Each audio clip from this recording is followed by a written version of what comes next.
اللہ کے ہاں حساب ہونا ہے۔ آپ کو بتائیں وہ صحابی رسول جو گھر فجر کی نماز دوڑ کر کے چلے جاتے تھے، حضور کے پیچھے نماز پڑھتے تھے، کیوں؟ صحابہ اکرام نے ان کی شکایت کی تھی کہ یا رسول اللہ یہ نماز پڑھ کے اتنی تیزی سے بھاگ جاتے ہیں۔ حضور نے ان سے کہا پوچھو، ایک دن پکڑو۔ ایک دن انہیں روک لیا گیا، پوچھا گیا کیوں اتنی جلدی چلے جاتے ہو؟ انہوں نے کہا میرا پڑوسی ایک یہودی ہے، اس کے آنگن میں کھجور کا ایک درخت ہے اور اس کی شاخیں میرے آنگن میں بھی آئی ہیں، پکی کھجوریں صبح صبح گر جاتی ہیں آنگن میں، میرے بچے اٹھ جائیں تو کہیں وہ کھجوریں اٹھا کر کھا نہ لیں، اس لیے میں جلدی چلا جاتا ہوں کہ وہ کھجوریں جمع کر کے میں اپنے پڑوسی کو دے دوں۔ یہ آخرت کا ڈر ہے، یہ آخرت کا خوف ہے۔ عزیزان گرامی اوقات، اپنے بچوں کو اس بات کا ڈر ڈالو۔ ایک بار حضور پاک صلی اللہ تعالیٰ علیہ وسلم کی بارگاہ میں صدقے کی کھجوریں آئی تھیں۔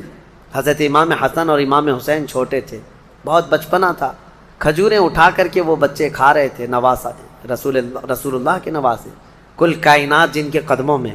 لیکن نبی پاک صلی اللہ تعالیٰ علیہ وسلم جلدی سے تشریف لائے، صدقہ آل محمد کے لیے حرام ہے۔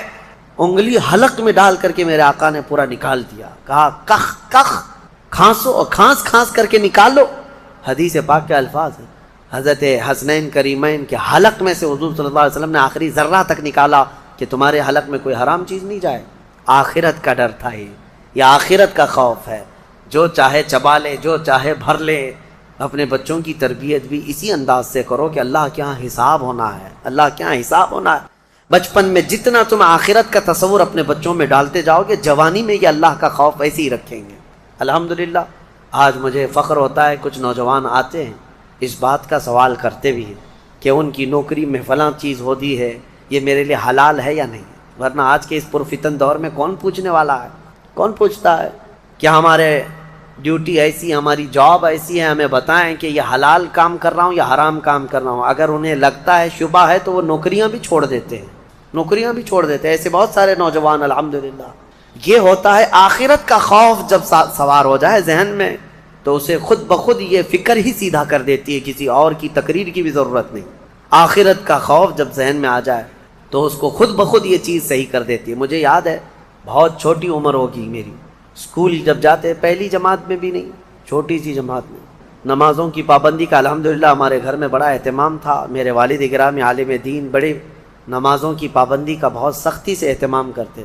شام کے وقت اسکول چھوٹتی اور آ جاتے تھے تو عصر کی نماز نہیں پڑھی تھی، تو اس وقت جو ذہن میں بات ڈالی گئی تھی، فرمایا میرے والد نے کہا تھا کہ تمہیں پتہ ہے ایک نماز چھوڑنے کا جو عذاب ہے، اس نماز کا جتنی دیر تک ٹائم ہوتا ہے قبر میں فرشتے اتنی دیر تک اسے سزا دیتے رہتے ہیں۔ اس نماز کا ٹائم جتنی دیر تک ہوگا اتنی دیر تک فرشتے اسے قبر میں عذاب دیتے رہتے ہیں، سخت ترین عذاب دیتے ہیں۔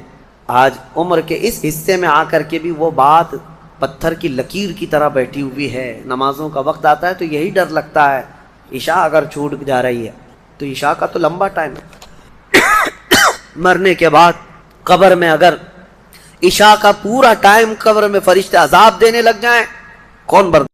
یہ ضروری نہیں ہے کہ آگ کے گولے برسیں اور پتھروں کا عذاب آئے، وہ پچھلی قوموں پر ہوتا رہا، لیکن فی زمانہ ہم جو اس عذاب کے شکار ہوتے ہیں اس میں سے جو ہم دیکھ رہے ہیں، برکتوں کا اٹھ جانا، چہروں کے رونق کا ختم ہو جانا، روحانیت ہماری سلب کر لی جائے، اور سب سے بڑی بات یہ ہے کہ اللہ کا سب سے بڑا عذاب کیا ہے؟ اللہ کا سب سے بڑا عذاب یہ ہے کہ جیتے جی ایمان کی دولت چھین لی جائے۔ یہ سب سے بڑا عذاب ہے۔ موت تو ایک بار آئے گی، لیکن ایمان کے بغیر مر گیا تو آخرت میں ہمیشہ ہمیش اسے دوزخ ہے، ہمیشہ ہمیش کی جہنم میں جائے گا۔ وہ سب سے بڑا عذاب ہے۔ ڈر اسی بات سے ہے کہ جیتے جی ہماری بدکاریوں کی وجہ سے ایمان کی دولت تو نہ چلی جائے۔ آج بے حیائیوں کا جو سیلاب آیا ہوا ہے، نظام درہم برہم ہو چکا ہے۔ میں ان دو وجوہات پر تھوڑی سی گفتگو کروں گا۔ آج جمعہ میں بھی میں نے آپ سے یہ گفتگو کیا تھا کہ دل میں کانٹے چبھ رہے ہیں، کلیجہ منہ کو آتا ہے جب حالات اپنے محلوں کے اس طرح کو سننے میں آتے ہیں کہ بدکاریاں اتنی بڑھ گئی کہ بھائی اور بہن کی تمیز ختم ہو چکی ہے۔ ایک باپ اپنی بیٹی سے مسلسل 12 سال تک زنا کرتا رہا۔ یہ حالات ہم سنتے آ رہے ہیں، تو کیا کلیجہ منہ کو نہیں آتا؟ یہ چیزیں پیدا کہاں سے ہوتی ہیں؟ انسان اس قدر درندگی کا شکار کب بنتا ہے، ایسا حیوان کب بنتا ہے؟ مین ریزن کیا ہے انسان کے سود خوری کے سلسلے میں بعد میں عرض کرتا ہوں، لیکن بے حیائی جو ہے، بدکاریاں، آپ نے کبھی محسوس نہیں کیا ہوگا کہ کتا اپنی مادہ کے ساتھ اگر جوڑا کھاتا ہے تو آپ کبھی اس کا رشتہ تھوڑی نہ پوچھتے ہیں کہ یہ بہن کے ساتھ ہے کہ ماں کے ساتھ ہے. ان کے ہاں کوئی نظام نہیں ہے. جب جانور بڑے ہو جاتے ہیں تو ماں اور بچوں کا بھی فرق ختم ہو جاتا ہے. لیکن کیا وہی چیز انسانوں میں آپ برداشت کر پائیں گے؟ اپنے معاشرے میں، اپنے محلوں میں، اپنے گھروں میں، اپنے خاندانوں میں یہ چیز برداشت کر سکتے ہیں؟ عقل سلیم کبھی برداشت نہیں کرے گی. لیکن ہم دیکھ رہے ہیں کہ برداشت کیے جانے کی عادت آ گئی لوگوں کو. یہ سب دیکھ کر کے ہنس کر کے گزر جاتے ہیں.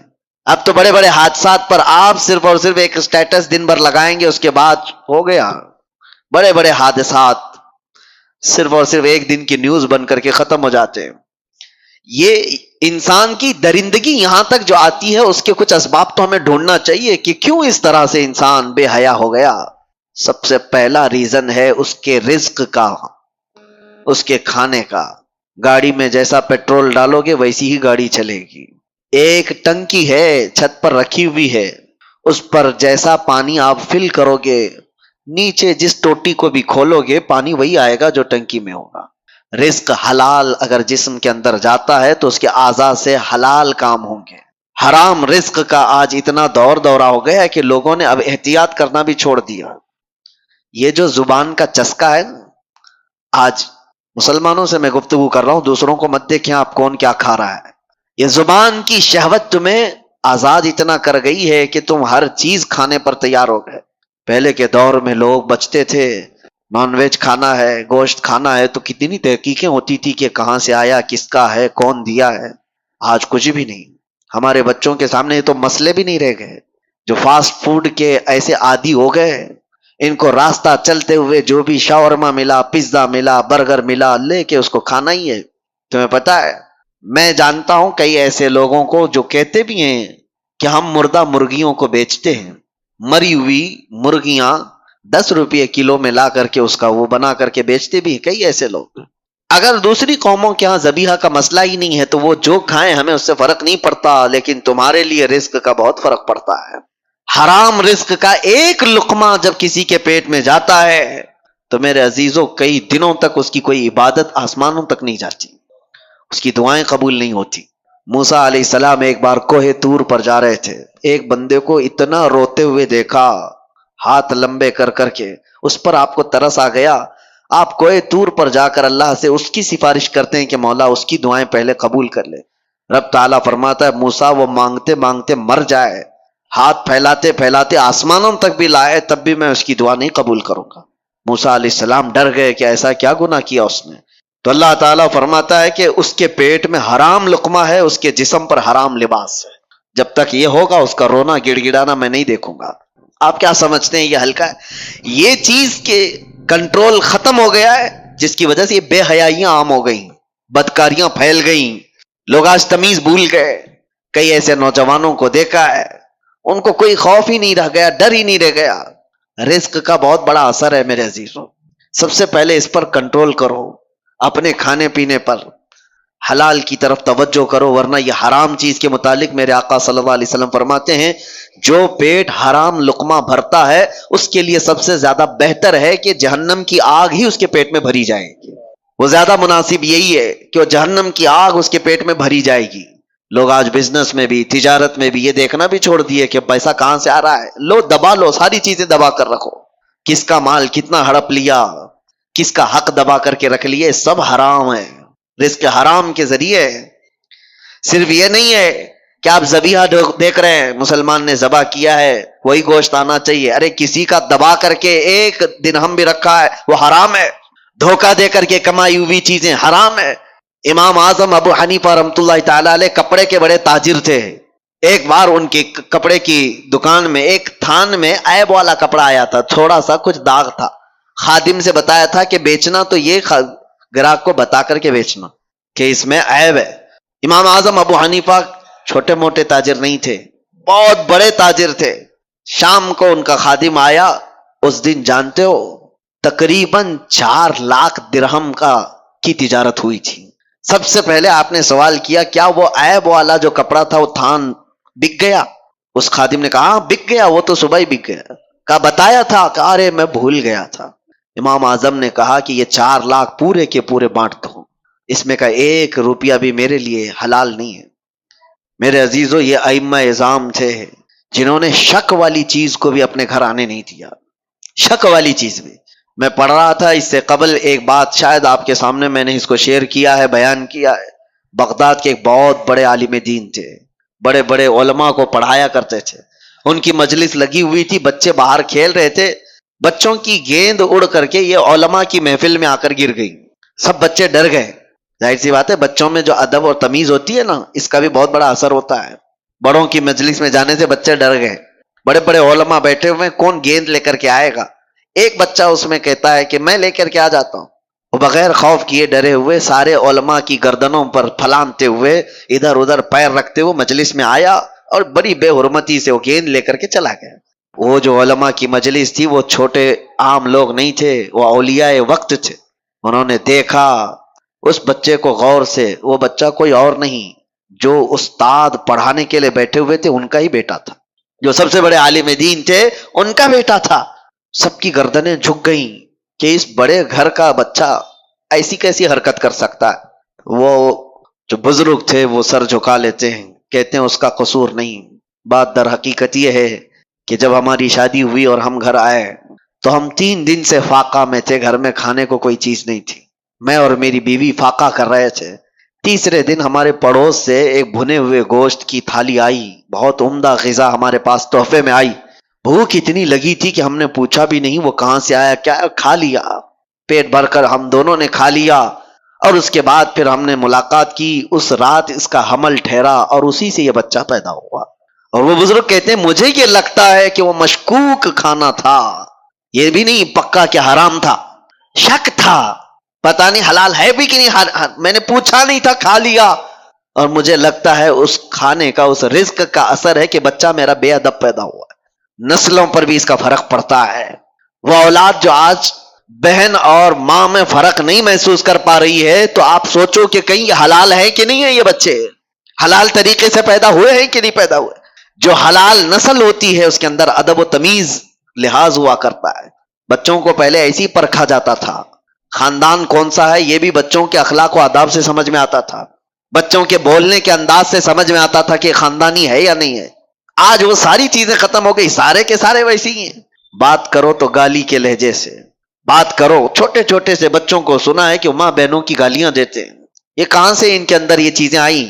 ماں باپ سے میں کہتا ہوں آپ بھی اپنے رزق کا تھوڑا احتساب کرو، جائزہ لو کہ حلال طریقے سے کھا کر بچے پیدا کیے یا پھر اسی طرح حرام رزق پر. اور اگر حرام رزق سے ہی یہ نسل آئی ہے تو ہمارے لیے بڑا چیلنج ہے، بہت بڑا چیلنج ہے. یہاں جہاں سے ان برائیوں کی شروعات ہو رہی ہے وہاں جا کر کے ہمیں اصلاح کی ضرورت ہے. اس لیے میں گفتگو کر رہا ہوں. بگڑے ہوئے ماحول کو ہم نصیحتوں سے سنبھال تو سکتے ہیں تھوڑی دیر کے لیے، لیکن جہاں سے لیکیج ہے وہاں تو روکنے کی ضرورت ہے. کہاں سے یہ لیکیج ہے، کہاں سے یہ چیزیں چل رہی ہیں؟ رزق. سب سے پہلے جسم کے اندر بے حیائی پیدا کرنے والی سب سے بڑی چیز اس کا رزق ہے. زبان جو لذتوں کی شکار ہے یہ شہوت ہے، کبھی اس کو آپ سیراب نہیں کر سکتے. زبان جب کسی کی آزاد ہو جائے کھانے پینے میں تو سمجھ لو کہ اس کا شرمگاہ پر بھی کنٹرول ختم ہو جاتا ہے، اس کی اپنے شرمگاہ پر بھی اس کی حفاظت نہیں ہو پاتی. سب سے پہلے اپنے رزق پر کنٹرول رکھو، یہاں سے سارے معاملات بگڑتے ہیں. اور دوسری چیز بے حیائی کا سیلاب جو آیا، ایک تو رزق ہے، دوسرا مسئلہ ہے کہ زنا کے قریب لے جانے والے اسباب کیا ہیں. بندہ جو ہے، ایک فطری سی بات ہے کہ ہر مرد کو عورت کی طرف کھچاؤ رکھا گیا ہے، پیدائشی ہے. عورت کو مرد کی طرف کھچاؤ رکھا گیا ہے، پیدائشی ہے، فطرت ہے.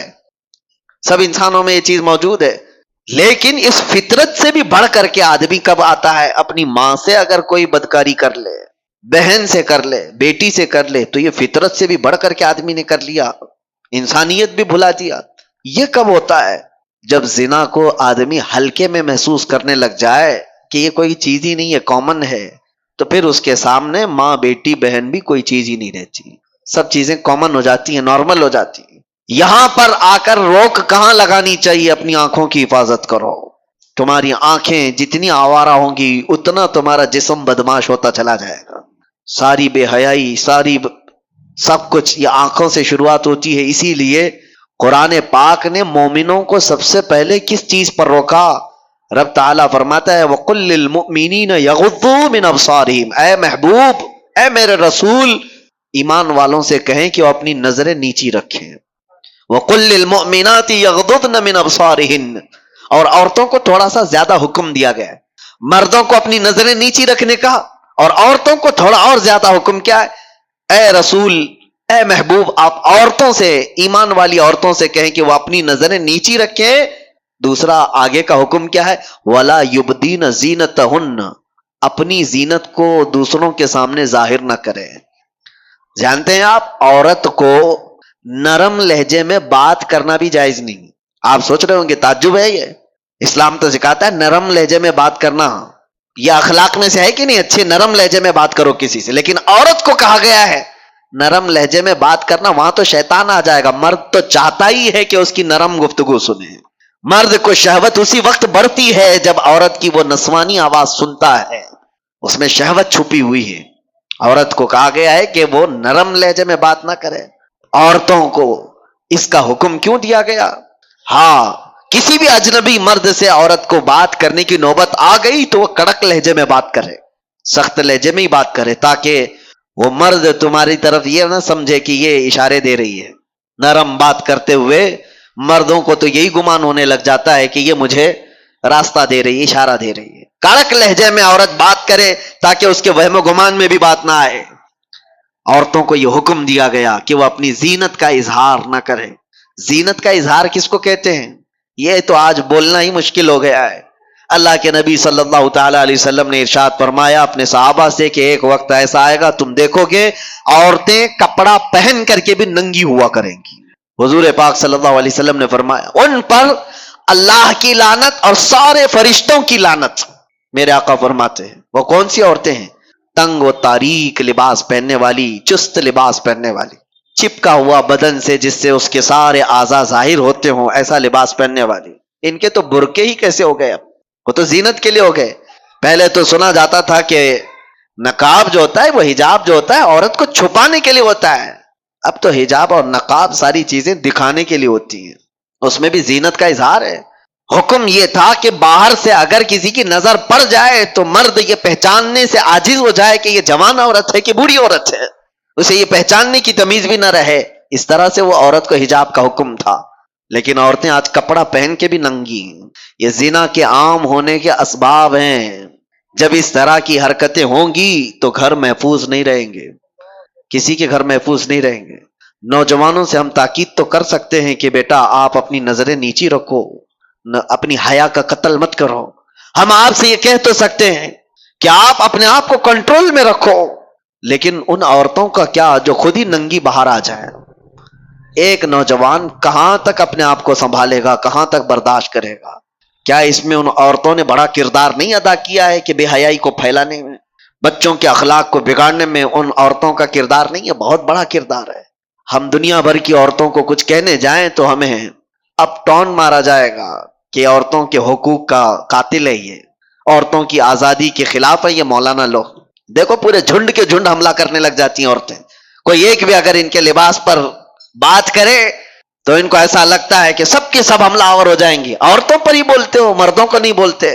اسلام وہ ہے جو پہلے مردوں کی آنکھوں پہ پابندی لگایا ہے، لیکن اس کا مطلب یہ نہیں ہے کہ سارے مرد اپنی آنکھیں نیچے رکھ کر کے ہی جائیں گے اور آپ اپنا جسم کھلا رکھ کر کے ہی کہو. تو ان عورتوں سے میں کہتا ہوں جن کو ہمارے جملے برے لگتے ہیں، میاں قانون بھی ہے، پولیس بھی ہے، ڈپارٹمنٹ بھی ہے، سب کچھ تو ہے گورنمنٹ کے اندر، حکومت کے اندر. تو پھر اپنا سونا چاندی تجوری میں کیوں رکھتے ہو؟ چوکھٹ پہ رکھا کرو. پولیس تو ہے نا، حفاظت کے لیے گورنمنٹ تو موجود ہے. لاؤ اپنی جویلری پوری باہر دروازے کے باہر رکھ کر کے آرام سے سو. آپ کو لگے گا نہیں پولیس تو ہے، 24 گھنٹے تھوڑی نا میرے مال کو دیکھ رہی. یہی ہم آپ سے کہنا چاہتے ہیں، نوجوان اپنی آنکھیں نیچی تو کر لیں گے لیکن 24 گھنٹے نہیں کر سکتے. تم اپنی حفاظت تو کرو، تم اپنے جسموں کی حفاظت کرو. اور جس طرح سے یہ عورتوں کو برا لگتا ہے، میں ان سے یہی کہتا ہوں تمہارے جسموں کو ہم حفاظت کے لیے کہہ رہے ہیں، یہ نہیں کہ کوئی یہ پابندی ہے، یہ کوئی قید ہے. کس نے کہا کہ تم کو قید کرنا ہے؟ اگر عورتوں کو قید میں رکھنا ہوتا تو ہماری آدھی شریعت ام المومنین عائشہ صدیقہ سے نہیں چل رہی ہوتی. سیدتنا عائشہ صدیقہ رضی اللہ تعالیٰ عنہا کے بیان کردہ حدیثوں سے آدھی شریعت ہے ہماری. آپ کو کیا لگتا ہے عورتوں کو قید کیا گیا ہے؟ عورتوں کو قید نہیں، عورتوں کو ان کے مقام پر رکھا جا رہا ہے جس کی وہ حقدار ہیں. کبھی آپ یہ سوال کرتے ہیں کہ خانہ کعبہ پر غلاف کیوں چڑھایا جاتا ہے؟ اس لیے کہ وہ مقدس ہے. قرآن پہ غلاف کیوں رکھا جاتا ہے؟ فرق کرنا ہے کہ وہ مقدس ہے.